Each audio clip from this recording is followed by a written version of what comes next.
चलिए आज समझते हैं डिजिटल मनी ट्रांसफर की दुनिया को। एनईएफटी, आरटीजीएस, आईएमपीएस, ये तीन नाम हम सबने सुने हैं और अक्सर कंफ्यूज भी हुए हैं।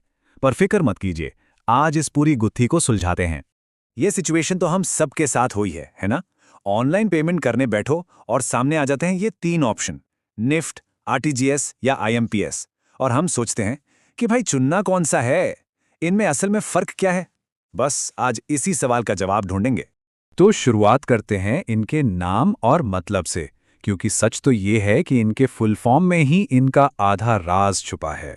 सबसे पहले है NEFT यानी नेशनल इलेक्ट्रॉनिक फंड्स ट्रांसफ़र। जैसा नाम से ही लग रहा है, ये नेशनल लेवल पर इलेक्ट्रॉनिक फंड्स ट्रांसफ़र के लिए है। ये असल में उन रोज़मर्रा के छोटे मोटे या मीडियम साइज़ के ट्रांजैक्शंस के लिए बेस्ट है, जहां पैसे भेजने की कोई खास जल्दी नहीं होती। अब आते हैं आरटीजीएस पर।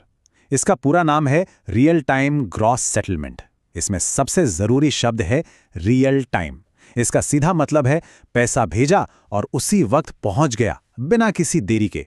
ये खास तौर पर बड़ी बड़ी रकम मतलब ह्यूज अमाउंट्स ट्रांसफर करने के लिए बना है। और लिस्ट में तीसरा है IMPS, मतलब इमीडिएट पेमेंट सर्विस। इसका तो नाम ही चिल्ला चिल्ला कर बता रहा है कि ये किस काम के लिए है। इमीडिएट मतलब एकदम तुरंत।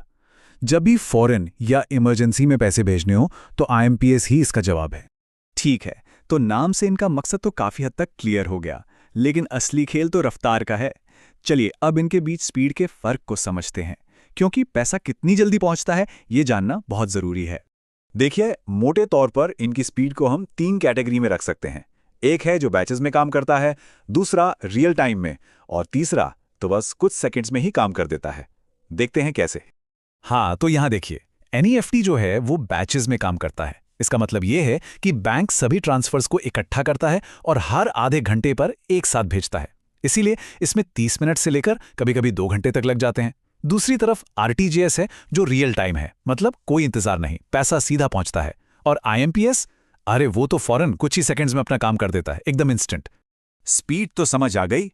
अब बात करते हैं एक और बड़े फर्क की, यानी पैसे भेजने की लिमिट्स की। हर सर्विस में आप कितना कम या कितना ज्यादा पैसा भेज सकते हैं, इसके अलग अलग नियम हैं। यहाँ टेबल में साफ साफ दिख रहा है। आरटीजीएस का मामला एकदम अलग है। इसमें आपको कम से कम 2 लाख रुपए भेजने ही होंगे, इसीलिए ये बड़े बड़े बिजनेस ट्रांजैक्शंस के लिए है। वहीं NEFT और IMPS में ऐसी कोई मिनिमम लिमिट नहीं है, आप 1 रुपए भी भेज सकते हैं। हाँ, IMPS में एक मैक्सिमम लिमिट जरूर है, जो कि ज्यादातर बैंक्स में 5 लाख तक होती है। चलिए अब एक बहुत ही ज़रूरी और बढ़िया अपडेट की बात करते हैं। पहले ऐसा नहीं था, लेकिन RBI ने एक ऐसा बदलाव किया जिससे इन तीनों सर्विसेज को इस्तेमाल करना और भी आसान हो गया है। और वो बड़ा अपडेट ये है कि ये तीनों सर्विसेज मतलब NEFT, RTGS और IMPS अब 24/7 × 365 अवेलेबल हैं। जी हाँ, 24 घंटे 7 दिन पूरे साल।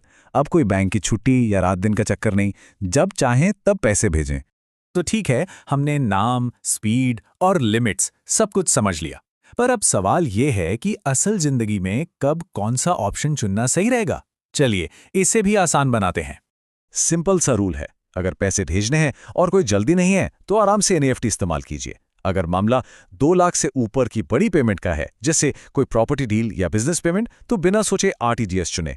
और अगर किसी को इमरजेंसी में फौरन पैसे पहुंचाने हैं तो IMPS से बेहतर कुछ नहीं।